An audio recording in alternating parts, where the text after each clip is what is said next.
काफी लंबे समय के बाद आपको आपके साथ मुलाकात हुई। जर्मनी में आप 2 साल पहले कोरोना के टाइम पे ऑनलाइन क्लास के लिए आए थे। तब बहुत अच्छे अच्छे टॉपिक फिर पहचान हुई, बहुत अच्छी अच्छी क्लास हुई। लेकिन फिर 2 साल बाद के बाद अभी फिर से मौका मिला है आपसे सुनने का। वैसे आपका परिचय की आवश्यकता नहीं है। कर्म बहादुर बन के आपके कर्म ही आपकी पहचान है। फिर भी क्योंकि पिछले 2 सालों में कई नए भाई बहने जुड़े हैं, तो थोड़ा सा संक्षिप्त में परिचय देना चाहेंगे परिवार को। राम भाई जी वैसे प्रोफेशनल सिविल इंजीनियर हैं, न्यूयॉर्क में रहते हैं। इंजीनियरिंग कंसल्टेंट फर्म चलाते हैं। पिछले 47 सालों से 47 ईयर से बाबा के ज्ञान में हैं।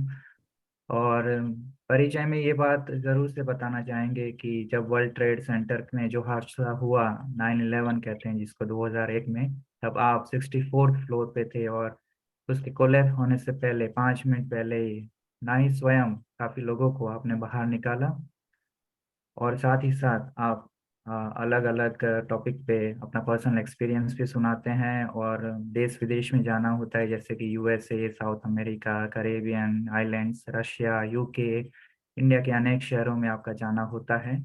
और एक जो ग्लोबल कैंपेन चलाते हैं जिनका नाम है कि 7 billion acts of goodness, 700 crore अच्छे कर्म। तो वो विशेष उस पे आप अलग अलग टॉपिक, अलग अलग शहरों में, अलग अलग गांवों में जाके वो कैंपेन चलाते हैं। तो ऐसे आदरणीय राम भाई जी है ना, जो एक बाबा का एक प्रत्यक्ष एग्जाम्पल सैंपल बने हुए हैं, तो आज हमारे सामने प्रत्यक्ष हैं। और आज का टॉपिक है कि खुशियों भरा जीवन कैसे बनाए। तो आदरणीय राम भाई जी। ओम शांति। मेरी तो आवाज ठीक सुनाई दे रही है? हाँ जी। हाँ, मेरे को बहुत बहुत अच्छा लग रहा है। मेरे को दोबारा जो आपने कहा कि दोबारा मेरे को चांस मिला है, वास्तव में तो हमको कोविड से पहले अ, जर्मनी में आने का था। असल में मेरा पूरा टूर बना था 24 कंट्रीज का। उनमें से 15 के यूरोपियन कंट्री थे, साउथ अमेरिका, सेंट्रल अमेरिका के कुल मिलाकर 24 थे।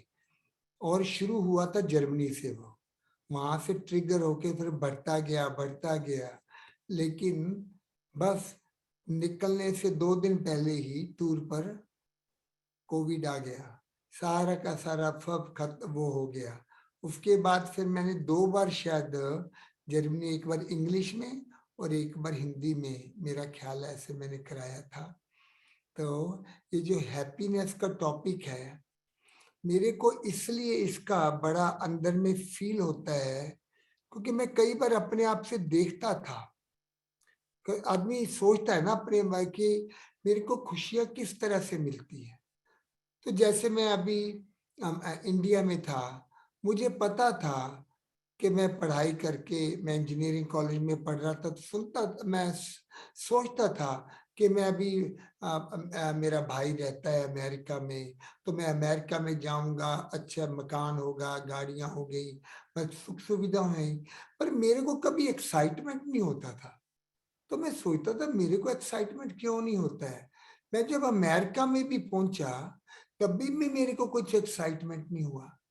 और मैंने अपने आप से एक चीज पक्की की जब मैं अमेरिका भी आया। एक तो ये कि मैं यहाँ पर बदलने के लिए नहीं आया हूँ, उनको बदलने के लिए आया हूँ। और दूसरा, मैं किसी से लेने के लिए नहीं, मैं देने के लिए आया हूँ। तो मैंने फिर भी और भी देखा अपनी लाइफ में कि मेरे को खुशी कम मिलती थी। कितनी भी सुख सुविधाएं मेरे को मिली, मेरे को एक्साइटमेंट नहीं होती थी। तो मेरे को लगता था क्या बात है, एक्साइटमेंट क्यों नहीं होती। फिर मैंने चेक किया, मेरे को खुशी कब मिलती है जब मैं कोई ना कोई किसी के लिए कुछ करता हूँ, किसी को खुश करता हूँ, किसी को कुछ देता हूँ, या कोई इम्पॉसिबल टास्क अकम्प्लिश करता हूँ, या मेरे में कोई छुपी हुई जो टैलेंट है जो पहले नहीं थी, समझ नहीं आता था, एक्सपोज नहीं थी, वो एकदम उभर कर आ जाती है। या किसी को मैं प्लेजेंट सरप्राइज दूं, तब मेरे को मजा आता था। मैं छुप छुप के देखता, मैं कोई काम एक्स्ट्रा करता था। जैसे कहा ना, मेरे को देने की इच्छा है, तो तो मैं जॉब पर भी हमेशा कुछ ना कुछ, जितनी मेरी ड्यूटी होती थी उससे बढ़कर मैं करता था। तो मेरे को मजा उस चीज का आता था जब मैं लोगों को खुश करता हूँ। तो तब मैंने देखा कि वास्तव में रियल हैप्पीनेस उसी में है जितनी हम हैप्पीनेस देते हैं। और फिर मैंने ये भी देखा, हैप्पीनेस देते कब है, जब हम कुछ ना कुछ बियॉन्ड एक्सपेक्टेशन करते हैं, माना एक्स्ट्रा करते हैं। मेरे को ऑर्डिनरी लाइफ थोड़ी लगती थी बड़ी बोरिंग सी है, पर कोई ऐसी चीज जो बिल्कुल इम्पॉसिबल हो वो पॉसिबल हो जाए, वो मेरे को करने की हमेशा इच्छा होती थी। और मेरा जीवन भी ऐसे गुजरा।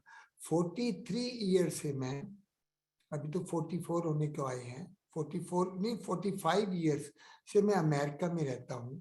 मोहिनी बहन हमारे हैं, तो मैं उन्हीं के साथ ही ज्यादातर मेरा जीवन गुजरा है। और मैंने उनसे बहुत कुछ ये भी सीखा, क्योंकि हम पहले सोचा करते थे योग लगाने से खुशी मिलेगी, योग लगाने से दुनिया बदलेगी, क्योंकि हम कहते हैं कि सत्युग में खुशी होगी जहाँ स्वर्ग होगा। और लगता था योग लगाने से स्वर्ग बनेगा, पर मेरे को रिकनसाइल नहीं होता था कि बैठे बैठे योग लगाने से स्वर्ग कैसे आ सकता है, क्योंकि स्वर्ग में ही खुशियां होंगी ना, सच्ची खुशियां। तो मैंने अपने आप से यही देखा कि वास्तव में योग लगाने से हमको मिलता क्या है। तो मेरे को समझ आने लगी कि योग लगाने से वही मिलेगा ना बाबा से, जो बाबा के पास है। और उसके पास तो है प्यार, खुशी, शांति। उसके पास धन दौलत तो नहीं है, महल माड़ियां भी नहीं है, तो भगवान से तो वही मिलेगा जो उसके पास है। तो हम जब बाबा से कनेक्शन करते हैं तो हमको प्यार और खुशी मिलता है।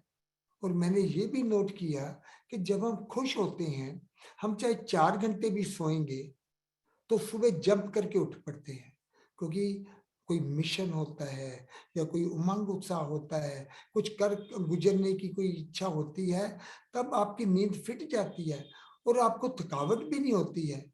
और अगर हम डिप्रेस्ड होते हैं तो 8 घंटे भी सोएंगे फिर भी थकावट होती है। सबको ये आइडिया है कि नहीं? तो मेरे को हमेशा ऐसा होता था कि परमात्मा से योग लगाने से हमको प्यार और खुशी मिलता है। वही प्यार और खुशी जब हम कर्मों में लगाते हैं तो वो अप्लाइड योगा है। नॉलेज भी ऐसे ही, नॉलेज नहीं तो इंफॉर्मेशन है, लेकिन उस इंफॉर्मेशन को मतलब समझ मिली है, साइकिल की समझ मिली, आत्मा परमात्मा की समझ मिली, और स्वर्ग कैसे आएगा उसकी भी समझ मिली।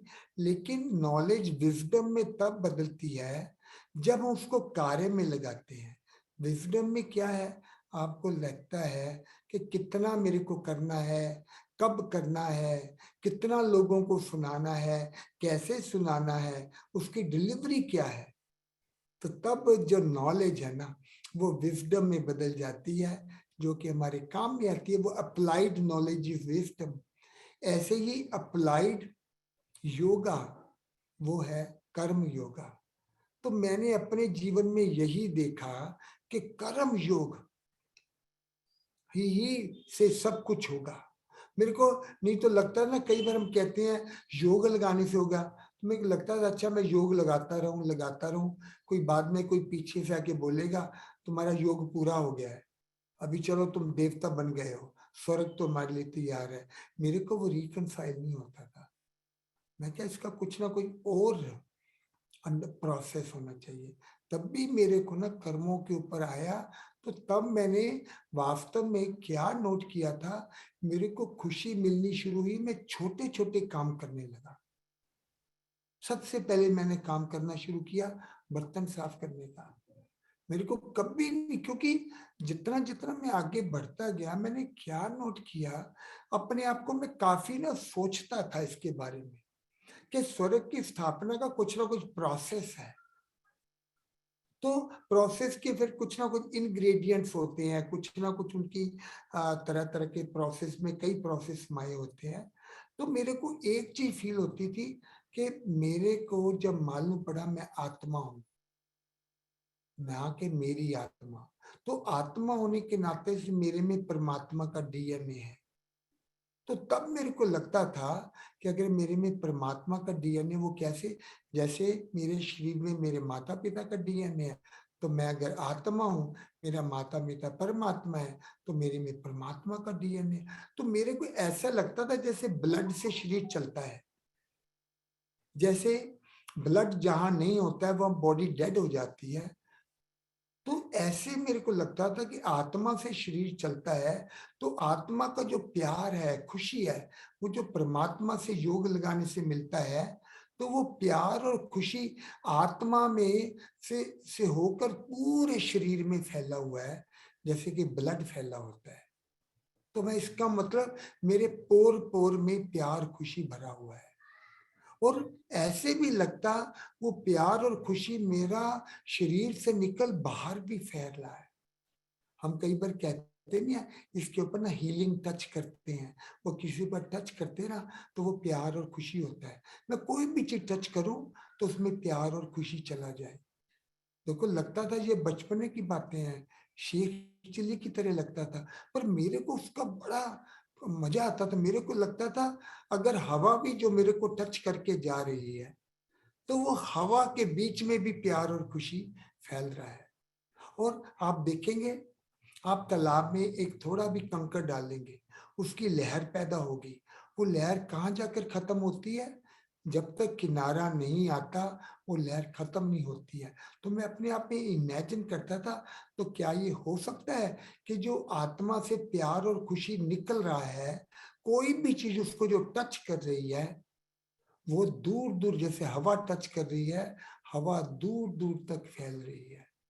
तो तब मेरे को लगता, अब मैं बर्तन साफ करता हूं तो लगता था मैं पानी से खूब खेलूं, और जितना मैं पानी को टच करूंगा वो पानी नाली में जाएगा, वहां भी प्यार और खुशी लेकर जाएगा। फिर नाले में जाएगा, वहां भी प्यार खुशी फैलेगा। फिर वो दरिया में जाएगा और वहां भी फैल के अल्टीमेटली वो सागर तक पहुंचेगा। तो देखो, देखने में तो लगता है ये हम बच्चों जैसी इमेजिनेशन करते हैं, पर मेरे को तभी किया लगा कि बाबा ने हमसे को सबसे पहले बच्चा बना दिया है। तो मेरे को इतना मजा आता था मैं बर्तन साफ करने का। मैंने किया, मैं हर जगह ये लोगों को बताता हूँ। लोग पूछते हैं ना कि आप इतने खुश रहते हो, आपने कैसे कैसे अपनी जिंदगी गुजारी? तो मेरे को है, सबसे पहले मैं वही चीज जो मेरे को मजा आता था कि मैं बर्तनों को मांज रहा हूँ तो बर्तनों को प्यार से मालिश कर रहा हूँ, और बर्तन जब धुल के चमक उठते थे, लगता था बर्तन मेरे को बड़े खुश होके थैंक यू बोल रहे हैं कि देखो हम गंदे पड़े हुए थे, हमने को खा पी के छोड़ दिया, आपने अभी हमको साफ कर दिया, थैंक यू सो मच, अभी हम अच्छे बर्तनों में जाकर बैठेंगे। तो देखो मेरे को एक ना हैप्पीनेस की ही जैसे एक सीक्रेट होता वो मालूम पड़ा। और मैं नोट करता था कि जो बहनें, छोटी छोटी बहनों जिनको करने होते थे, जब मैं उनकी मदद कर देता था तो इतना वो मेरे को प्यार से देखते थे। तब मेरे को महसूस हुआ दुआएं सिर्फ बड़ों से ही नहीं मिलती है, छोटों से भी दुआएं मिलती है। तो इस हिसाब से अमेरिका में भी जाके मैंने वो किया। तो वो मैंने ना क्या नोट किया कि जब हम खुश होते हैं तो बर्तन भी खुश है, और तो बर्तनों को मांज रहा हूं तो बर्तन खुश हो रहे हैं, फिर वो खुशी सारी यूनिवर्स में जा रही है। तो ऐसा मेरे को फील होता था। तो मेरे को होता था मैक्सिमम मैक्सिमम मैं अपने ना खुशी से जीवन जीऊं, छोटे छोटे काम करके। क्योंकि मैंने क्या नोट किया, मैंने वैसे बड़े बड़े काम भी बहुत किए हैं प्रोफेशनल लेवल पर। मैंने बाबा के भी यज्ञ के बड़े बड़े काम किए हुए हैं। जितना फैसिलिटीज वगैरह होती थी ज्यादातर हमने ढूंढा, हमने उनको रेनोवेट किया, हम ही मैनेज करते थे। तो मैंने देखा मैं बड़े बड़े काम भी करता था, छोटे भी करता था। तो मैंने क्या नोट किया था, जितनी हिम्मत आपको बड़े काम करने के लिए चाहिए, उससे ज्यादा हिम्मत आपको छोटे काम करने के लिए चाहिए। क्योंकि छोटे काम करने से हर कोई डरता है कि मेरी वैल्यू कम हो जाएगी।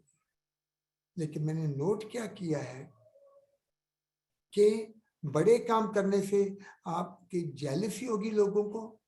जब आप you become victim of people jealousy. तो अगर मैं छोटा कोई काम कर रहा हूँ, झाड़ू लगा रहा हूँ, कोई मेरे से जेलसी करेगा? अगर करेगा, उसको भी एक झाड़ू ला के दे देता हूँ, भी आप भी लग जाओ, नो प्रॉब्लम।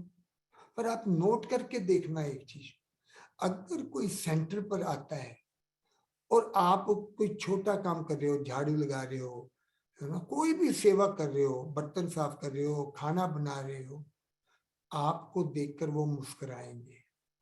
बड़े आदमी को देख के वो थोड़ा सा कतराएंगे बात करने से, क्योंकि उनका बड़ा रोल है। लेकिन जो छोटा काम करता है ना, वो सबको इंस्पिरेशन देता है। अब ये ट्राई करके देखना। और मैंने नोट क्या किया कि मैं छोटे छोटे काम करता था, उसमें मेरे दिमाग नहीं लगाना पड़ता था। तो सारे बड़े बड़े काम की प्लानिंग मैं छोटे छोटे काम करते हुए करता था, क्योंकि छोटे काम करने में दिमाग नहीं लगाना पड़ता, तो दिमाग फ्री होता है। तो बड़े बड़े बिल्डिंग्स की भी प्लान करना, सर्विस प्रोग्राम करना, कुछ ना कुछ आइडिया क्रिएट करना, सब ड्राइव करते हुए, बर्तन साफ करते हुए, झाड़ू लगाते हुए। और मेरे को ऐसा लगता था, वास्तव में परमात्मा और प्रकृति का डायरेक्ट कनेक्शन नहीं है। आप सोच कर देखना उसके बारे में। प्रकृति बेजान है और परमात्मा निराकार है, लेकिन मेरे में वो दोनों है। प्रकृति का बना हुआ शरीर और आत्मा परमात्मा की संतान है। तो वास्तव में परमात्मा से आत्मा को मिलता है, और आत्मा से फिर वो शरीर में जाता है तो एनर्जी पैदा होती है। और फिर जो हम कर्म करते हैं जीव आत्मा बनकर, उसका जो प्यार खुशी, उसकी जो वाइब्रेशंस हैं, वो प्रकृति में जाकर अच्छे कर्म करते हैं तो प्रकृति को ताकत मिलती है, प्रकृति खुश होती है तो हेल्दी होती है। और बुरे काम करते हैं तो फिर प्रकृति दुखी होती है, प्रकृति कमजोर हो जाती है। और कमजोर होने से वो प्रॉपरली गवर्न नहीं कर पाती, फिर ही नेचुरल क्लाइमेट आती है। तो मेरे को इस चीज का बड़ा क्लियर था। एक बार दादी जानकी आए न्यूयॉर्क में, 1988 की बात है। तो उन्होंने तब कहा था कि हमारे गलत काम शरीर के द्वारा किए, उसके कारण से आत्मा इम्प्योर बनी है। और अभी इस टूटे फूटे शरीर से, क्योंकि 84वां जन्म है ना हमारा, इस टूटे फूटे शरीर से ही आत्मा अच्छे कर्म करके आत्मा पावन बनेगी। मेरे को ये कभी भूलता नहीं है। तो खुशी रहने का जो मैंने देखा है, क्या मेरे को कोई सीक्रेट माने ना, तो मैं इंजीनियर होने के नाते मैं एनालाइज भी करता हूँ, ऐसे नहीं कि एनालाइज नहीं करता हूँ। तो मैंने क्या देखा है कि छोटे कर्म कर्म करने वाला सबको खुश करेगा, सबकी दुआएं मिलेंगी। और जो छोटे काम करने में होशियार हो जाता है, उसको बड़े बड़े काम बाबा देता रहता है। छोटे छोटे काम हम करें, बड़े बड़े काम बाबा करवाएगा। तो मेरे को तो इस कारण से मैं ना, कुछ भी होता है सबसे इजी तरीका खुश होने का है, बॉटम में रहो। क्योंकि बॉटम में कोई नहीं जाना चाहता। ऊपर के काम हर कोई करना चाहता है, लेकिन बहुत टफ कंपटीशन है, लेग पुलिंग है, कट थ्रोट भी है। लेकिन नीचे का मकान की जगह सारी खाली पड़ी हुई है, नीचे का मैदान सब खाली है। तो अगर आप नीचे के काम करेंगे, आप राजा हो उस टेरिटरी का, कोई आपको चैलेंज नहीं करेगा। You will never be out of work. तो देखो ये भी एक सीक्रेट है। और ये भी एक सीक्रेट है, हम मैथमेटिक्स में पढ़ा करते थे इंटीग्रेशन, उसकी अपर लिमिट होती है और लोअर लिमिट होती है। अगर आप लोअर लिमिट को बढ़ा देते हो ना, अपर जो लिमिट अपने आप ही बढ़ जाती है। प्रिंटर में देखा है ना, आप एक स्लॉट को टच करो, चौड़ाई करो, तो दूसरी, क्योंकि दो होती है ना, तो दोनों कोने, एक कोने को आप इधर करके जाओ, दूसरा अपने आप ही इधर हो जाएगा, बड़ा बन जाएगा। तो मेरे को था छोटे छोटे काम करो, बड़े बड़े काम बाबा करवाएगा। तो देखो मैं इस समय आपको बताऊं, मैं पिछले 7 महीनों से इंडिया में आया हूँ। कुछ मेरे को काम भी था। पहले लगता था कोविड आएगा, 4th वेव, तो मैं 2-2.5 महीना करके चला जाऊंगा। फिर मेरे को थोड़ा सा डेंटल वर्क था, मैंने वो करवाने के लिए आया तो, और लेकिन मैंने 5 महीना इंडिया में चक्कर लगाया है, 450 प्रोग्राम मैंने कर लिए, और करीब 100 जगहों से भी ज्यादा शहरों में मैं जा चुका हूँ। पता नहीं है, बस ऐसे लगता है जितनी हड्डियां हैं लगा दो, जब तक हड्डियां चल रही हैं तब तक सेवा में लगे रहो। समहाउ ऐसा फील हो रहा है कि अभी स्वर्ग आया क्या है। मैं ना अभी जहां भी लोगों को देख रहा हूँ ना, देवता के रूप में देख रहा हूँ। मेरे को लगता है कि हमारा पुरुषार्थ सब खत्म हो गया है, और ये जो हम कहते हैं ना सेवा का काम खत्म हो गया है, मेरे को लगता है कि ये लास्ट रन है ना, इसमें सेवा सेवा सेवा, हड्डी सेवा हड्डी सेवा हड्डी सेवा। हड्डियां लगा देंगे तो हड्डियां खत्म हो गई, वो लाइट आ जाएगी, तो लाइट आने से हम फरिश्ते बन जाएंगे। मेरे को ऐसा अनुभव होता है। अभी मैं यूपी में भी आया हूँ, मैंने कुल मिला के 10-12 स्टेट्स में चक्कर लगा लिया है पिछले, मतलब कि मैं इन ऑन एंड ऑफ 2 बार मधुबन में गया और एक कुछ डेंटल काम करवाया, लेकिन ओवरऑल मैंने शायद 5 महीना अपना वो किया होगा ट्रैवल।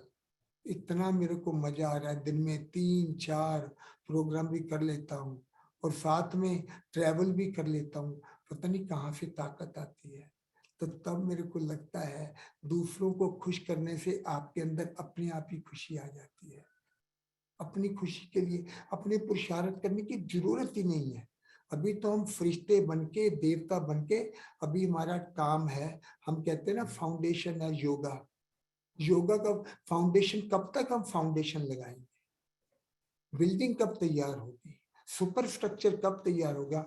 जो मैं 48 वर्ष पहले सोचता था फाउंडेशन, योग फाउंडेशन, तो पर कब तक? अभी भी मैं वही कहूं कि योगा फाउंडेशन है?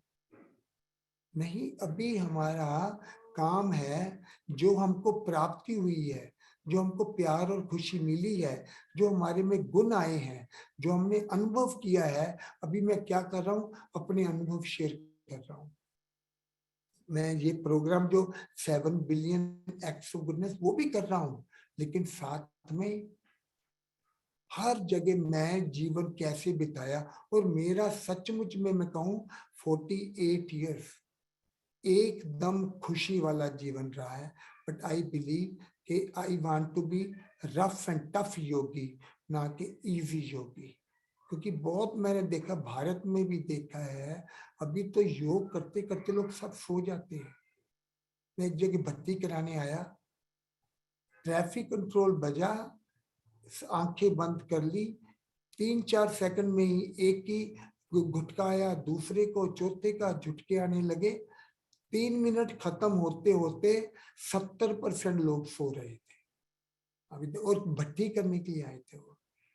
तब मेरे को लगा हमारे ना ब्राह्मण जीवन में भी रेवोल्यूशन की जरूरत है। हमारे ब्राह्मण जीवन में कुछ कर गुजरने की है। मैं अभी जहां भी कहीं जा रहा हूं, मैं उनको यही कहता हूं, आंखें खोल कर योग करना शुरू करो। मैं बताता हूँ, मैं 48 वर्ष पहले, तब मैं छोटी छोटी कन्याएं भी गद्दी पर बैठती थी, मैं लगातार उनसे दृष्टि लेता था। मैं ये नहीं सोचता था, हमको बताया गया था वो बाबा की गद्दी है, वो छोटी कन्या नहीं है, वो निमित्त बन के बैठी है क्योंकि और कोई नहीं है, या उसको निमित्त बनाया है। तो मैं जो दृष्टि उससे ले रहा हूँ, मैं कन्या से नहीं ले रहा हूँ, मैं वो बाबा से ले रहा हूँ। आज तक भी मेरी ऐसी आदत बनी हुई है, मैं कभी आंख बंद नहीं करता। हम कहते हैं ना हमको खुशियां कैसे आए, एक तो आंख खुली करके योग करें दृष्टि लेकर, और दूसरा जो मैं बता रहा हूं लोगों को अपने अनुभव के आधार से ही, कि अमृत वेले के बाद बाद में नहीं सो आप। क्योंकि अमृत वेले के बाद जब आप सोते हैं, मेरे को जो लगता था, मैं तो अपनी बात ही कर सकता हूँ, क्योंकि हमको कहा गया था 4 से 8 बजे तक ना वो आपका साइलेंस का टाइम है। पर मैंने देखा, मैंने ट्राई किया, फिर मैं बोर हो जाता था। फिर मैं क्लास शुरू होते होते थोड़ी सी थकावट सी भी लगने लग जाती थी, लंबा समय हो जाता था। फिर मैंने क्या शुरू किया, फिर लगा सब बोर हो रहे हैं, तो मैंने भी सोचा बाकी लोग भी आराम कर लेते हैं। और अभी मुरली का और अमृत वेले का टाइम का भी डिफरेंस हो गया। पहले तो मुरली 5 बजे, 5:30 बजे, 6 बजे शुरू हो जाती थी। अभी 7 का टाइम हो गया है। तो 5:45 और 7 के बीच में 2 घंटे होते हैं, 2.25 घंटे। तो सब कहेंगे चलो 1-2 घंटे सो लें। फिर मैंने नोट किया जब भी मैं सोता था उसके बाद जब मैं क्लास में जाके बैठता था सुस्ती आती थी, उबासी भी आती थी। मैं कह रहा ये क्या हुआ, हमने तो सोचा हमने आराम किया है तो फ्रेश होना चाहिए, उल्टा ही हो रहा है ये। तब मैंने क्या किया, मैं बाबा के पास भी बैठता था, हमेशा कोई ना कोई इम्पॉसिबल टास्क बुद्धि में रख के बैठता था। और तो मेरे को लगता था बाबा कोई ना कोई मेरे को कुछ आइडिया देगा। तो माना कोई ना कोई एक मेरे को क्या है, मुरली के पॉइंट्स अभी हमने बहुत सुन लिए हैं ना, अभी मुरली पढ़ते ही हैं। लेकिन फिर मैं जब मुरली में भी जाता उससे पहले मैं कुछ ना कुछ फिजिकल काम करने लगा। और या और कुछ नहीं तो प्लान बनाने लगा। लेकिन वो प्लान ऐसे यथाशक्ति से बढ़कर हो। अगर आप यथाशक्ति सेवा करेंगे, वो अभी नॉर्मल हो गया है। वो तो जैसे ब्राह्मण लाइफ को मेंटेन कर रहे हैं। तो जहाँ सिर्फ मेंटेनेंस है, कोई क्रिएटिविटी नहीं है, लाइफ हमारी बोर हो जाती है, कोई चार्म नहीं रहता है। चार्म कब आएगा लाइफ में, कोई ऐसा काम करो जो आपने पहले कभी ना किया हो, जो बिल्कुल इम्पॉसिबल लगता हो, दूसरा कोई इसमें हाथ भी ना डालना चाहता हो। वो जब आप करेंगे और वो ही लक्ष्य लेकर आप मुरली में जाएंगे, आपको लगेगा कितने पॉइंट्स बाबा जो आपका लक्ष्य है उसके लिए आपको बता रहा है। तो माना बाबा सोल्यूशन दे रहा है मुरली में। तो मेरे को तब लगता था मुरली सुनने का भी मजा आता था। अरे मेरे को ये पॉइंट मिल गया। जैसे मैं अभी ये प्रोग्राम कर रहा हूँ 7 बिलियन एक्ट्स ऑफ गुडनेस, है ना, आपने बताया ना। तो मेरे को उसका बड़ा यही नशा रहता है कि इतना अनलिमिटेड काम है ये। 7 बिलियन को इमेजिन करता है। हमने प्रोग्राम किया था million minutes of peace appeal 1986 में। और वो तो कितने साल हो गए हैं उस चीज को, उसको तो 37 साल हो गए हैं। तो अभी तो हम बढ़ गए हैं, राम की सेना बढ़ गई है। अभी तो टाइम आ गया है, हमको गुडनेस का धावा करना चाहिए सारी दुनिया पर, गुडनेस और हैप्पीनेस का। क्योंकि हैप्पीनेस आती है गुडनेस से। तो मैं आपको वो भी अपनी स्टोरी बताना चाहता हूँ वर्ल्ड ट्रेड सेंटर की। एक तो जैसे मैंने कहा था कि मैं बदलने के लिए नहीं गया हूँ अमेरिका में, उनको बदलने के लिए गया हूँ। और दूसरा, मैं उनसे कुछ लेने के लिए नहीं, उनको देने के लिए कुछ जा रहा हूँ।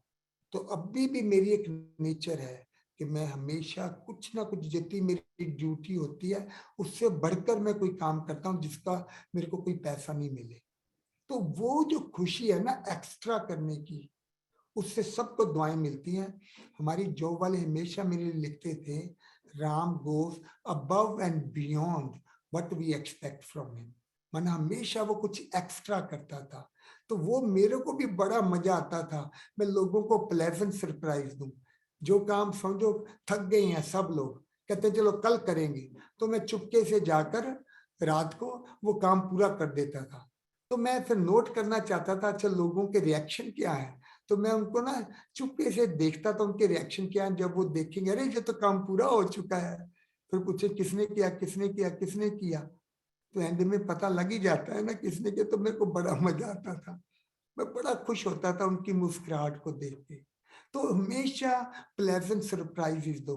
मैं तो यहाँ तक भी कहता हूँ, हम बाप है ना हमारा बाबा, जैसे बच्चे नहीं कई बार माँ बाप को सरप्राइज देते हैं, हम भी बाबा को सरप्राइज दें।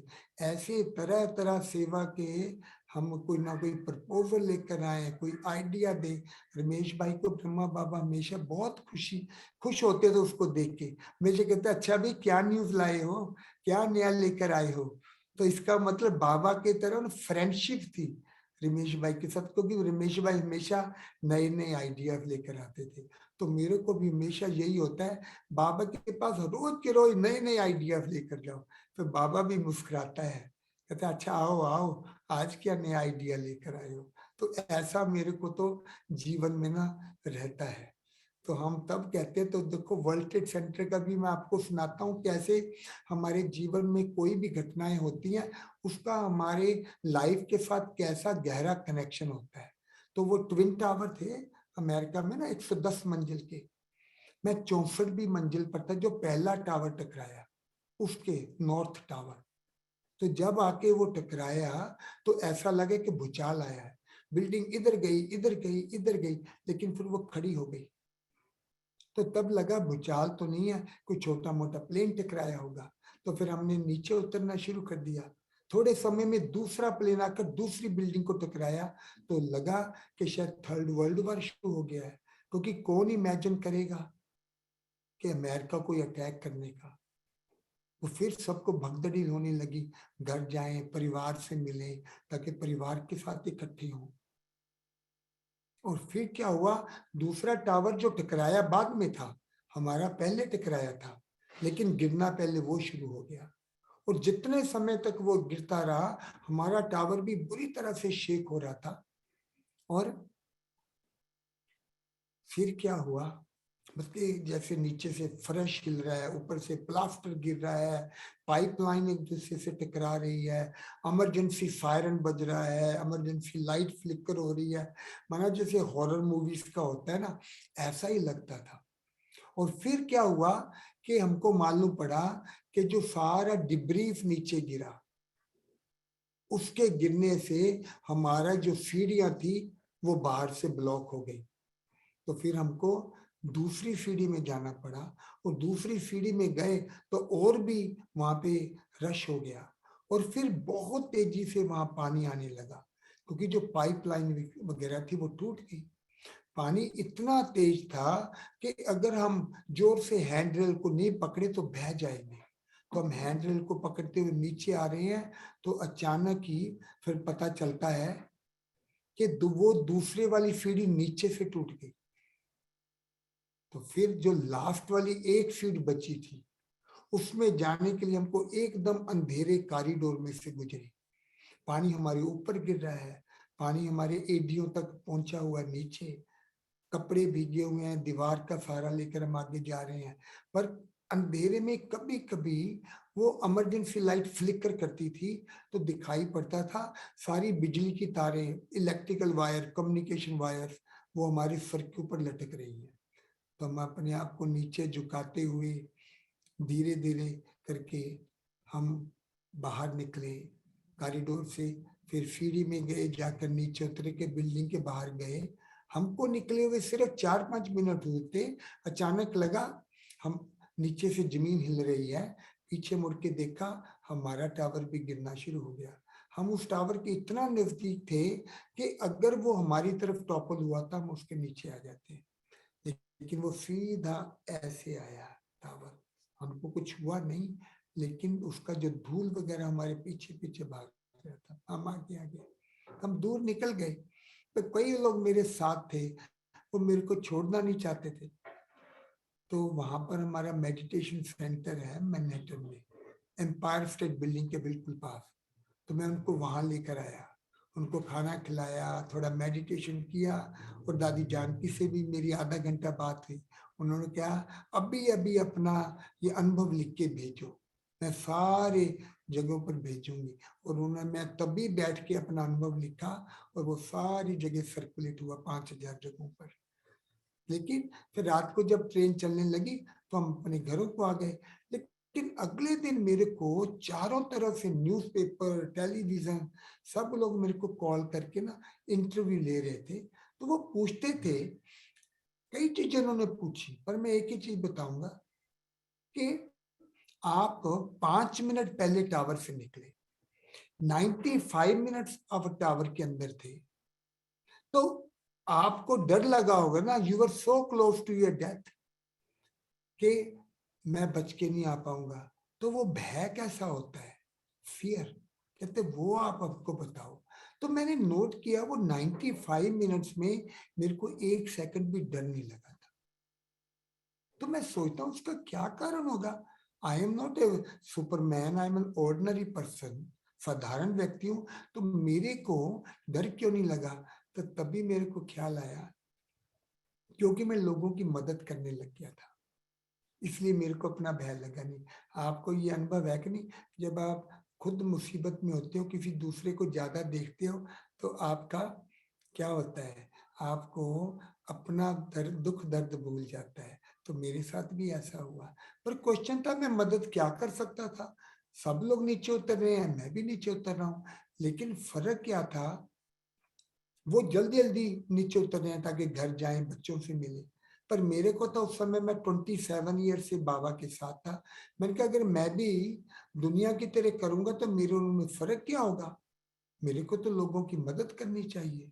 तो मैं लोगों की हिम्मत बढ़ा रहा था, है ना, have faith in God, everything will be okay. वो भी मेरे से बड़े खुश थे, मेरे को कहते थे हमारे लिए प्रेयर करो, क्योंकि क्रिश्चियनिटी में प्रेयर की बहुत वैल्यू होती है। तो मैं भी उनको हिम्मत बढ़ा रहा था। लेकिन जब दूसरा टावर गिर गया था, फिर थोड़ी भी कुछ आवाज आती थी, थोड़ा शेकअप होता था, सब कांप जाते थे। और वहां पे लेडीज भी काम करती थी, तो मैं अचानक सुनता उनकी चीखों को। तो जब मैं उनको पीछे मुड़ के देखता, उनके चेहरे पर वो खौफ नजर आता था। उनको मैं कहता था आप आगे आ जाओ। तो मैं खुद अपने आप को पीछे करके उनको अपने आगे ले आता था और कहता था हम सब इकट्ठे हैं, इकट्ठे ही बाहर निकलेंगे, आप चिंता नहीं करो। तो वो भी मेरे से बहुत खुश थे। हालांकि देखो कोई बड़ी बात तो नहीं है ना, पहले मैं 2 कदम आगे था, अभी 2 कदम पीछे हो गया। पर उनके लिए वो बहुत बड़ी बात थी। वो मेरे को इतना, क्योंकि उनको लगा कि बाकी लोग अपनी जान बचाने में लगे हुए हैं, हर कोई अपने ही अपने उसमें है और सब थके हुए हैं, कोई किसी की मदद नहीं करेगा। लेकिन ये भाई हमको अपने आगे ला रहा है, अपनी जगह दे रहा है और खुद पीछे हट रहा है। तो अगर हम मुसीबत में पड़ेंगे, ये भाई हमारी मदद करेगा। तो एक ना विश्वास होता है। तो वो मेरे से इतने खुश हो रहे थे, यहाँ तक कि उन्होंने कहा Ram you are our angel. उन्होंने को एंजल बोला। तो मेरे को बड़ी हंसी आई। मैंने कहा वाह, हम तो इतना मेहनत करते हैं और ये मेरे को सिर्फ 2 कदम मैं पीछे गया और मेरे को एंजल बना दिया। मैं क्या, फरिश्ता बनना तो बहुत इजी हो गया है ना, फरिश्ते। पर मैंने बाद में उसके बारे में सोचा कि मैंने थोड़े सोचा था कि आई एम एन एंजल। मैंने कहा भी छोटी लड़कियां हैं तो अपनी मेरा मदद करना, उनके है भी छोटी बहनों की तरह है, तो उनकी मैं मदद करना चाहता हूँ। लेकिन उनके मन में कैसे आए, तो उन्होंने कहा ना कि आई एम एन एंजल। तब मैंने सोचना शुरू किया। तो मेरे को यही लगा, हम कई बार ना हमारी जो डेफिनेशन है उनको कॉम्प्लिकेटेड बना देते हैं। एंजल्स एंजल, क्योंकि होता है ना कि एंजल्स कहते हैं भगवान के जो मददगार होते हैं वो एंजल बनते हैं, वो एंजल्स होते हैं। तो तब लगा अच्छा, जब हम एंजल्स की बात करते हैं ना, हम बड़े बड़े एंजल्स की बात करते हैं जिन्होंने कोई मिराकुलस काम किया होता है। But I am an ordinary person, तो क्या हो सकता है वो बड़े बड़े फरिश्ते, मैं एक छोटा सा फरिश्ता बन जाता हूँ। I can become a tiny angel, I can become like a particle angel और माइक्रो एंजल। माइक्रो एंजल बन के छोटे छोटे मैं अच्छे काम कर सकता हूँ एंजल की तरह। तो एंजल्स क्या करते हैं? तो तब आया, angels appear out of nowhere. जहां भी मुसीबत होती है, जहां बहुत बड़ा टास्क होता है, वहां एंजल्स आ जाते हैं। सब खुश हो जाते हैं उनको देखकर। और फिर वो सेल्फलेसली मदद करेंगे, सेवा करेंगे। और वो गुप्त रहते हैं, किसी को बताते नहीं है कि दे आर एंजल्स। और काम पूरा होने के बाद वो किसी से कुछ लिए बिना डिसअपियर हो जाते हैं और फिर हल्के होकर खुशी में उड़ते रहते हैं ताकि दूसरे मिशन पर जाएं। तो आप अपने में सभी चेक करके देखो, क्या कौन सा, क्या हम जहां बहुत बड़ा टास्क होता है, मुसीबत होती है, वहां हाजिर हो सकते हैं? होते तो हाथ खड़ा कर सकते हो, निस्वार्थ सेवा कर सकते हैं, गुप्त रह सकते हैं और किसी से कुछ रिटर्न में नहीं लेना, कोई नाम शान की बात नहीं। क्योंकि अगर आप गिफ्ट लेना शुरू कर देंगे तो भारी हो जाएंगे, फिर उड़ेंगे कैसे? तो वो कुछ नहीं लेते हैं, इसी कारण से हल्के होके उड़ते रहते हैं। तो अगर आप सबको ये मंजूर है तो आज सभी भी अपने आप को एंजल कहना शुरू कर दो। आप आज एंजल्स बन गए हो, सभी के सभी एंजल्स बनना मंजूर है। तो देखो, मैं समझता हूँ सभी को मंजूर होगा। फिर बाद में आप पूछ लेना उनसे किन किन्हों ने एंजल बनना स्वीकार किया। लेकिन फिर क्या था, मेरे को हमेशा होता था मेरी जान क्यों बची है, क्योंकि बहुत से मेरे दोस्तों की जान चली गई थी। मेरे अपने ही ऑफिस के कई कोलीग्स थे, उन्होंने ऐसा मतलब के क्या कहा, सभी भी, हाँ, तो उन्होंने क्या मतलब कि मतलब क्या, उन्होंने ये सोचा कि अगर हम नीचे चलना शुरू कर दिया और रास्ते में धुआं हो गया, आग लगी होगी, तो ना नीचे के रहेंगे ना ऊपर के रहेंगे, तो लगा कि ऑफिस में ही सेफ है। लेकिन by the time they started it was too late. लेकिन हम जल्दी निकल पड़े थे, जो होगा देखा जाएगा। तो हम निकल आए, वो रह गए। तो मैं सोचता था मेरी जान क्यों बची है, मेरे दोस्तों की जान क्यों चली गई है। हर अंदर में एक सर्वाइवल गिल्ट होता है। जिनके साथ सुबह मैं बात कर रहा था, हमारा जनरल मैनेजर, उसने मेरे को पेपर साइन करके दिया था, अप्रूवल लेनी थी गाड़ी की, और वो नहीं रहा। तो अंदर से होता है ना, तब मेरे को एक ही ख्याल आया, मैं भी समझ लूं कि मेरी भी जान दुनिया की तरह चली गई है, और अभी ये मेरे को एक्सटेंशन मिला है, समझो ये मेरी अपनी जिंदगी नहीं है। अगर इसको मैं दुनिया की सेवा में लगा दूं, अपने लिए नहीं जीऊं, फिर तो बाबा भी, भगवान भी जस्टिफाई कर सकेगा ना इसकी जान क्यों बची। मैं ये कभी नहीं कहना चाहता बाबा ने मेरी जान बचा ली। तो इसका मतलब अगर बाबा ने मेरी जान मेरी बचाई, कि दूसरे बाबा के बच्चे नहीं थे क्या, उनकी जान क्यों नहीं बचाई। मैं कभी नहीं ये यूज करना चाहता हुआ। और या मेरे को मेरे कर्म अच्छे थे, तो क्या मेरे दोस्तों के कर्म बुरे थे। मैं क्या होता हूँ, मैं कौन होता हूँ उनको जज करने वाला। तो मैं वो भी नहीं सोचना चाहता। पर एक ही चीज बुद्धि में वही, कि दुनिया की सेवा में अगर मैं लगा दूं ना अपना जीवन, फिर तो कह सकते हैं ना कि उनका पार्ट पूरा हो गया था, इसको अभी दूसरों की सेवा करनी थी, इसलिए इसको मतलब ये बचा हुआ है, इसको आगे करना है। तो देखो तब से मेरी एक नेचर बन गई है।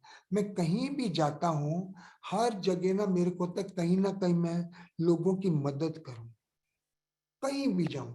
और आजकल आप देखेंगे हर कोई मदद चाहता है, चाहे कोई बड़ा है छोटा है, बड़े चाहे बड़े सीनियर भी होंगे, हर किसी को मदद की जरूरत है।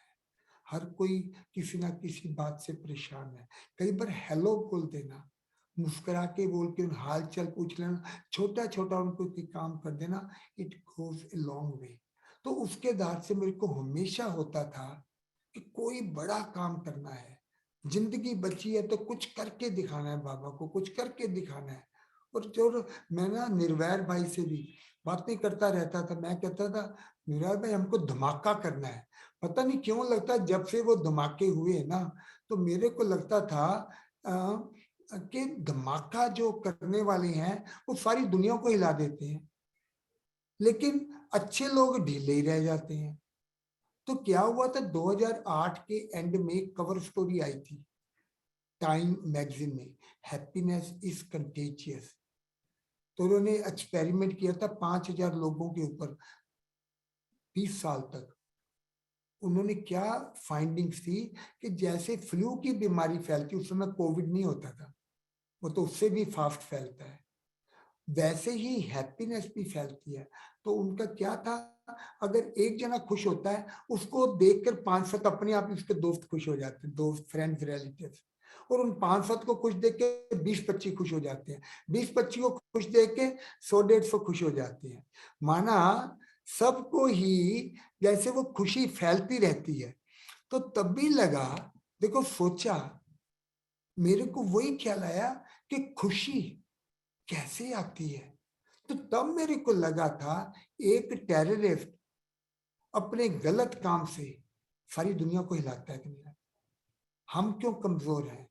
Y goodness is so weak, why goodness is so passive. क्योंकि वो वायलेंट है, वो मरने मारने पर तैयार है। 1% बुरे लोग 99% अच्छे लोगों पर ना राज को उनको तंग करते हैं। क्यों? मेरे को हमेशा ये क्वेश्चन होता था, वाई वाई वाई। तो तब लगता था अगर वो धमाका करते हैं, सारी दुनिया को हिला देते हैं, हम भी कोई गुडनेस का धमाका करें। क्योंकि जीवन का अनुभव था, जितने हम अच्छे काम करते थे उससे खुशी मिलती थी। मेरे को तो ये क्लियर कट हो गया है, खुशी लेने के लिए छोटे छोटे काम करो, किसी से कंपीट ना करो, है ना। You compete only against your own self. माना अपने आप को सरप्राइज दो, अपने आप को ही हराते चलो। आप अपने आप को हराओ, किसी दूसरे को नहीं हराओ। हमेशा इसका मतलब अपने रिकॉर्ड खुद ही तोड़ते चलो। आज ये किया तो कल इससे ज्यादा करके दिखाऊंगा, अगले दिन इससे ज्यादा करके दिखाऊंगा। मैंने देखा है खुशी तब मिलती है। तब मेरे को लगा कि एटम बम कैसे चलता है ना। वो एटम बम की बात करते हैं और बाबा क्या कहते हैं, परमात्म बम। तो परमात्म बम कौन सा है? वो खुशी का, प्यार का, गुडनेस का। तो तभी ख्याल आया कि जैसे एटम बम कैसे चलता है, एटम एक दूसरे से टकराते हैं, टकराने से वो क्या तो टूट जाते हैं, लेकिन बाद में जुड़ जाते हैं। लेकिन एक थोड़ा सा पोर्शन एटम का, एक इलेक्ट्रॉन होता है, वो एक्स्ट्रा हो जाता है, वो किसी से नहीं मिलता। फिर वो अनस्टेबल होने के कारण से वो एक्सप्लोड करता है। एक्सप्लोजन होने से दूसरे एटम टूट, वो दूसरे एटम को तोड़ देता है। तो ऐसे 1 से 2, 2 से 4 या 1 से 3, 2 से 9, 9 से 27, 81, तो वो बढ़ता जाता है, बढ़ता जाता है, चेन रिएक्शन शुरू हो जाता है। और जब एक क्रिटिकल मास पहुंच जाता है, फिर वो उसका एक्सप्लोजन होता है। वो कैसे? क्योंकि जो इलेक्ट्रॉन फटा होता है उसके कारण से जो मास एनर्जी है वो न्यूक्लियर एनर्जी में बदल जाती है। और कन्वर्शन फैक्टर है E = mc², बोलते हैं ना आइंस्टाइन का फार्मूला। तो यहां भी लगा कि वो अप्लाई होता है ना। तो तब लगा कि कितने अच्छे कर्म करें कि धमाका हो जाए, है ना। क्रिटिकल मास चाहिए ना, जैसे प्रेशर कुकर का क्रिटिकल मास पहुंचता है तो धमाका होता है। तो गुडनेस का क्रिटिकल मास क्या होगा? तभी लगा 700 करोड़ पॉपुलेशन है उस समय, 700 करोड़ होने वाली थी। अगर हम सब मिलकर 700 करोड़ अच्छे कर्म कर लेंगे, may be that will trigger the chain reaction and there will be explosion of goodness and happiness in the world. Not explosion of atomic bomb, but परमात्म बम। तो उससे खुशियां ही खुशियां आ जाएंगी, प्यार ही प्यार आ जाएगा। तो जहां प्यार और खुशी आ जाएंगी, उसी को हेवन कहते हैं, उसी को बहिश्त कहते हैं, उसी को पैराडाइज कहते हैं, उसी को गोल्डन एज कहते हैं। है कि तो ऐसे लगने लगा this is a practical way, this is the blueprint. क्या है blueprint of building heaven? Extra, extra, extra. 1 lakh की इनकम है, 1,10,000 का काम करूं तो 10,000 मेरा एक्ट ऑफ गुडनेस हो गया। किसी से 10 लिया, उसको 12 दे दो। अपने से भूल हो जाए, अपने आप को माफ कर दो। ये नहीं कि केयरलेस हो जाओ, लेकिन जितनी आपसे गलती हुई उससे ज्यादा का फायदा कर दो। किसी को दुख मिल गया, जितना दुख दिया उससे ज्यादा उसको खुश कर दो। 10 का 15 कर दो तो आपका 5 एक्स्ट्रा हो जाएगा। तो वो एक्स्ट्रा जो है, चाहे अपने प्रति है, चाहे दूसरों के प्रति है, चाहे नेचर के प्रति, चाहे वुमन के प्रति, कोई भी हो, पर कुछ एक्स्ट्रा करे। तो तभी लगेगा 3 अच्छे काम हर रोज के करेंगे, एक साल में 1095 हो जाएंगे। तो 70 लाख लोग अगर वो इतने कर्म कर लेंगे, goodness, may be that will bring about the change. तो ये अभी हम एक्ट ऑफ गुडनेस है ना, इसको ब्लूप्रिंट ऑफ हैप्पीनेस, एक्स्ट्रा करना। तो आप हैप्पीनेस की बात करते हो ना, सचमुच में अभी मैं इंडिया में चक्कर लगा रहा हूं, मैं बस एक्स्ट्रा एक्स्ट्रा एक्स्ट्रा, यही ब्लूप्रिंट है। एक्स्ट्रा लाइफ में करेंगे मजा तभी है, नहीं तो क्या अपनी लाइफ को मेंटेन कर रही हो। कहते हैं ना, मेरे को अपनी जॉब मेंटेन करने के लिए इतना करना पड़ता है, फैमिली लाइफ को मेंटेन करने के लिए इतना करना पड़ता है, रिलेशनशिप मेंटेन इतना करना पड़ता है। लेकिन कैपिटल इंप्रूव तब में होती है, मतलब आपकी लाइफ की वैल्यू तब बढ़ेगी जब आप अपनी बियॉन्ड लिमिट जाओगे। when you will go above and beyond your limit, above and beyond your capacity, वहां आपकी कैपेसिटी बढ़ेगी। तो ये हैप्पीनेस का ब्लूप्रिंट है, 7 बिलियन एक्ट्स ऑफ गुडनेस।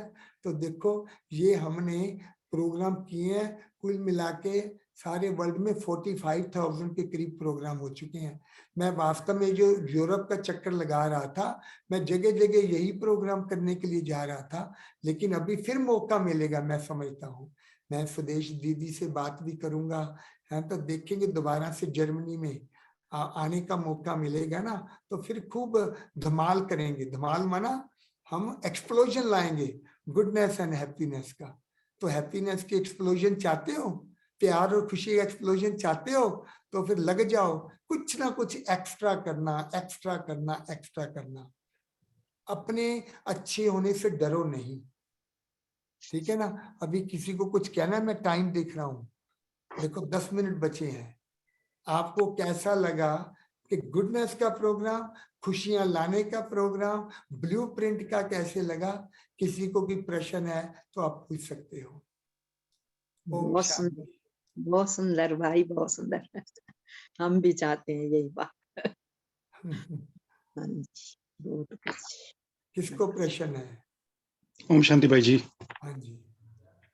प्रश्न नहीं, थोड़ा सा अनुभव शेयर करना था भाई जी के साथ का। टोरंटो में जब हम थे तो राम प्रकाश भाई जी आए थे, हाँ तो ये है 7 billion acts of goodness launch करने के लिए। और हमने प्रत्यक्ष में देखा, ना सिर्फ 64th फ्लोर से नीचे उतरते हुए, बल्कि एक दिन पहले तक भी हम सब लोग प्लानिंग कर रहे थे। और भाई जी का जैसा अभी हंसमुख चेहरा है, तभी भी ऐसा ही था, एकदम निश्चिंत। और टोरंटो के बीच सेंटर में सिटी के हम इतने सारे कार्ड्स लेकर घूमे। तो हम जर्मनी में भी आपके धमाके का वेट कर रहे हैं। अच्छा। कोविड, हाँ दोबारा। अभी तो कोविड खत्म हुआ। थैंक यू भाई जी। हाँ करेंगे करेंगे, मेरे को डेफिनेटली अभी बात करना मैं शुरू करूंगा। देखो अभी मैंने तभी मेरे को लगा असल में मैं भारत में क्यों आया। मैं क्या, अभी बाकी जगह कोविड चल रहा है, भारत में तो अभी कोई केयर नहीं करता है। यहाँ मैं देखो, मैं तो देखो मैं बसों में भी गया हूँ, मैं ट्रेन में भी गया हूँ, फ्लाइट से भी गया हूँ, गाड़ियों से गया हूँ, टैक्सी से गया हूँ, हर तरह का, क्योंकि इतने चक्कर लगा लिए ना।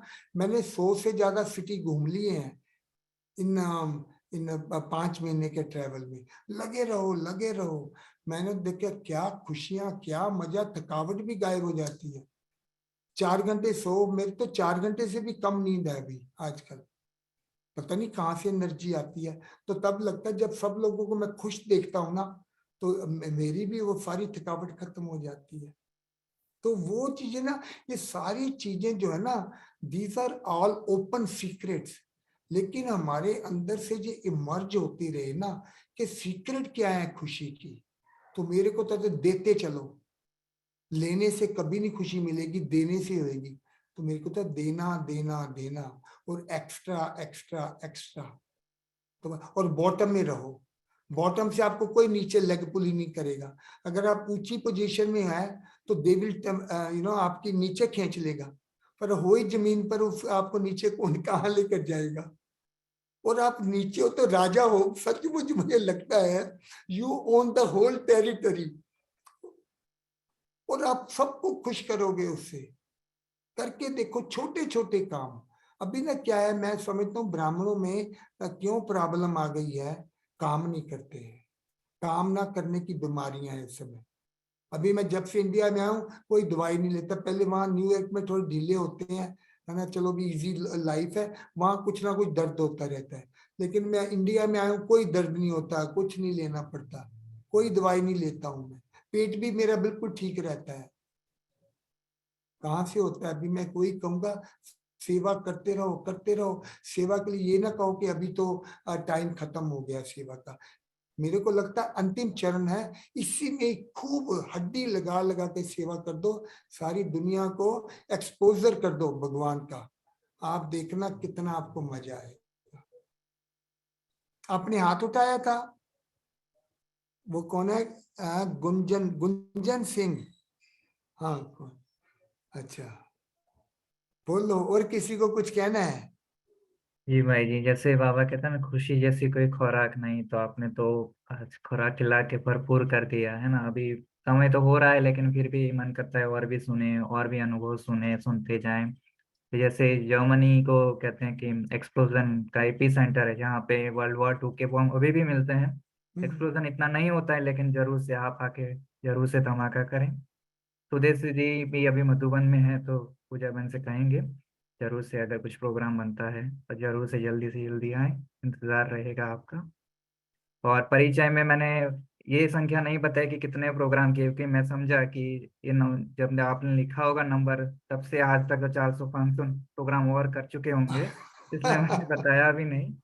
हाँ, लेकिन मेरे अभी 4000 से ऊपर हो चुके हैं प्रोग्राम कुल मिला के, और इस ट्रिप में 400 से ऊपर हो चुके हैं। आपकी बात ठीक ही है। मैं नहीं देखता छोटे थोड़े लोग ज्यादा लोग। और मैंने एक चीज क्या देखी, अभी मैंने कहा ना, वहां नहीं जाऊं जहाँ कंपटीशन है। अभी बड़े बड़े प्रोग्राम का बड़ा कंपटीशन है। मैं तो छोटी छोटी जगहों पर जाता हूँ जहाँ कोई नहीं जाता, तो कोई कंपटीशन नहीं है। मेरे को आता है परिवार के साथ आप मिलने जाते हो, कई बार कितना एक एक दो दो दिन लगा के भी जाते हो, और 10-15 अब 2-4 लोगों से तो मिलते हो ना। तो मैं वहां यहाँ भी जहाँ जाता हूँ, मैं क्या, आप चिंता नहीं करो कितने लोग आएंगे कितने नहीं, बस मैं आ जाता हूँ। और जब मैं आ जाता हूँ 2-4 प्रोग्राम और भी ऑर्गेनाइज हो जाते हैं, जितने उन्होंने बनाए होते हैं 3-4 और भी ऐड हो जाते हैं हर जगह पर। तो देखो, माना सिंपल रहो, लो मेंटेनेंस रखो, और कभी नहीं अपनी डिमांड रखो। और मैंने क्या देखा है, जितना आपको चाहिए ना उससे ज्यादा आपको मिलेगा। तो लो मेंटेनेंस, किसी को ये ना लगे, वो डर ना लगे आपसे, वो पता नहीं वो क्या कहेगा, क्या चाहिए उसको क्या नहीं चाहिए। मैं क्या, कुछ नहीं चाहिए। तो मैं अपना बैग भी साथ लेके चलता हूँ, उसमें प्रोजेक्टर भी रखा हुआ है, लैपटॉप है, अपना ब्लूटूथ स्पीकर भी है, माना पूरा कवर। मैं कहता हूँ मेरे को सिर्फ एक वॉल दे दो जिसमें वीडियो दिखाने हैं, और पावर दे दो, और कुछ नहीं चाहिए मेरे को। वो बैग लेके मैं पूरी दुनिया में घूम सकता हूँ। अपने आप को लाइट रखा हुआ है। तो करके देखो, कोई ना कोई हिम्मत करके, कोई ऐसा करके दिखाओ जो किसी ने सोचा ना हो। ठीक है, थैंक यू। ओम शांति। ओम शांति। थैंक यू भाई। हो गया पूरा? ठीक है। हाँ, नहीं, पूरा तो नहीं हुआ, मन तो करता है बैठे रहे सुनते रहे, और इतनी खुशी मिली। और भाई साहब, एक सवाल है, क्वेश्चन। ये लौकिक में जो सुबह सुबह उठते हैं, तो थोड़ा सा किचन का काम साथ साथ में कर सकते हैं, जैसे योग भी लगता है। क्यों नहीं करो, अच्छी तरह हाँ से जी। करो। मैं तो कहता हूँ किचन का काम करके, अब चाहे क्लास में बैठेंगे योग में बैठेंगे, आपका एकदम योग बढ़िया लगेगा। मैं तो कहता हूँ कोई ना कोई फिजिकल काम करके फिर योग में आओ या क्लास में आओ। इन दिनों में तो क्या होता है, मेरे कितने काम ना अमृत वेले के बीच और क्लास के बीच में होते हैं। मैं कई बार आधा काम पूरे दिन का मैं तब कर लेता हूँ, क्योंकि तब माइंड फ्रेश होता है और एनर्जेटिक भी होता है। और फिर मैं जब मुरली में पढ़ने सुनता हूँ, एकदम मैं अलर्ट होता हूँ। और कई पॉइंट्स भी फिर मेरे को नोट होते हैं, अरे बाबा ने इसके बारे में ये बताया, ये बताया। नहीं तो मुरली भी डल हो जाती है। तो अगर हम न्यूट्रल होके बैठेंगे ना, देखो क्या है, हमको ना जो कन्वेंशनल विजडम है ना, थोड़ा सा उभरना पड़ेगा उससे। अभी ना हम कन्वेंशनल के चक्कर में ना, to me conventional wisdom is the wisdom of fear, is the wisdom of ordinary, है ना। वी हैव टू बी थोड़ा अबव एंड बियॉन्ड कन्वेंशनल। तो कुछ ना कुछ एक्स्ट्रा करो। आप कुछ नहीं खोएंगे कि मेरे को तो पीसफुल रहना है। वो पीसफुल होते होते, कहते हैं ना, सकाश देते देते आकाश में ही चले जाते हैं। तो हमको आकाश में नहीं जाने का है, हमको सकाश देना, कर्म करते हुए अब ज्यादा सकाश दे सकते हो। कहते हैं ना, think, act locally, think globally, और एक्ट स्मॉल, थिंक बिग। वो करो आप देखना क्या नशा चढ़ेगा आपको मुरली सुनते सुनते। करो थैंक यू। करके फिर आना। ठीक है, थैंक यू। थैंक यू भाई, बहुत बहुत थैंक यू आपका, बहुत अच्छा लगा। अच्छा, चलिए अभी एक गीत पे योग करेंगे और फिर पूरा करेंगे। चलो शांति हाँ जी। है। तो ये फ्रंट का है, 7 बिलियन एक्ट्स ऑफ गुडनेस, बड़ी सबको पसंद आती। तो जब ना पीछे क्या लिखा है, what are the acts of goodness? दिखाई देता है ना? तो अभी इंडिया में वो इतनी पॉपुलर हो गई है, मैंने आके 1000 बनवाई, फटाफट खत्म हो गई। अभी जहां भी जाता हूं मैं, हर जगह 200-300 सब वो ऑर्डर करके मंगवाते हैं। और 10,000 से ज्यादा, 10-12,000 इतनी टी शर्ट सभी ने मंगवा के जगह जगह स्कूलों में पहनते हैं। मैं किसी स्कूल में गया तो वो मिलेनियम स्कूल था, 750 स्टूडेंट है।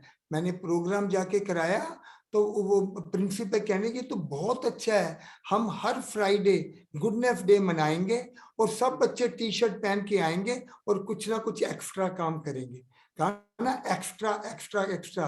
तो अभी मैं जहां भी जा रहा हूं कहते हैं हम इस स्कूल में जाएंगे, उस स्कूल में जाएंगे, जैसे लहर पैदा हो रही है। तो जैसे टी शर्ट की भी सुनामी आई हुई है इस समय। तो जब आप देखो मतलब कोई चीज का करेज होता है बस। एक बात मेरे को, हालांकि हमने ये 8 साल पहले बनाई थी यूएसए में, कभी नहीं हिम्मत हुई कि आके बनवाएं भारत में, और कितने की बिल्कुल सस्ती बन जाती है यहाँ पर। तो तब मैंने देखा कि हर चीज का सोल्यूशन निकलता है। तो ऐसे लग गया जैसे गुडनेस का सिंबल बन गया यहाँ पर। अभी तो मेरे को है जा जाके जहां भी जाऊं, हर जगह 1,00,000, 2,00,000, 5,00,000, 10,00,000 टी शर्ट पहनी होंगी लोगों ने। तो देखो एकदम क्रांति आएगी कि नहीं आएगी? अभी दुनिया में क्रांति लाने की जरूरत है। अभी ढीली ढाली सेवा का टाइम खत्म हो गया है। क्रांति लाओ, एक्सप्लोजन करो, मजा लेना ना जिंदगी का, कुछ ना कुछ धमाके करो, तब मजा आएगा। ओके, ओम शांति। ओम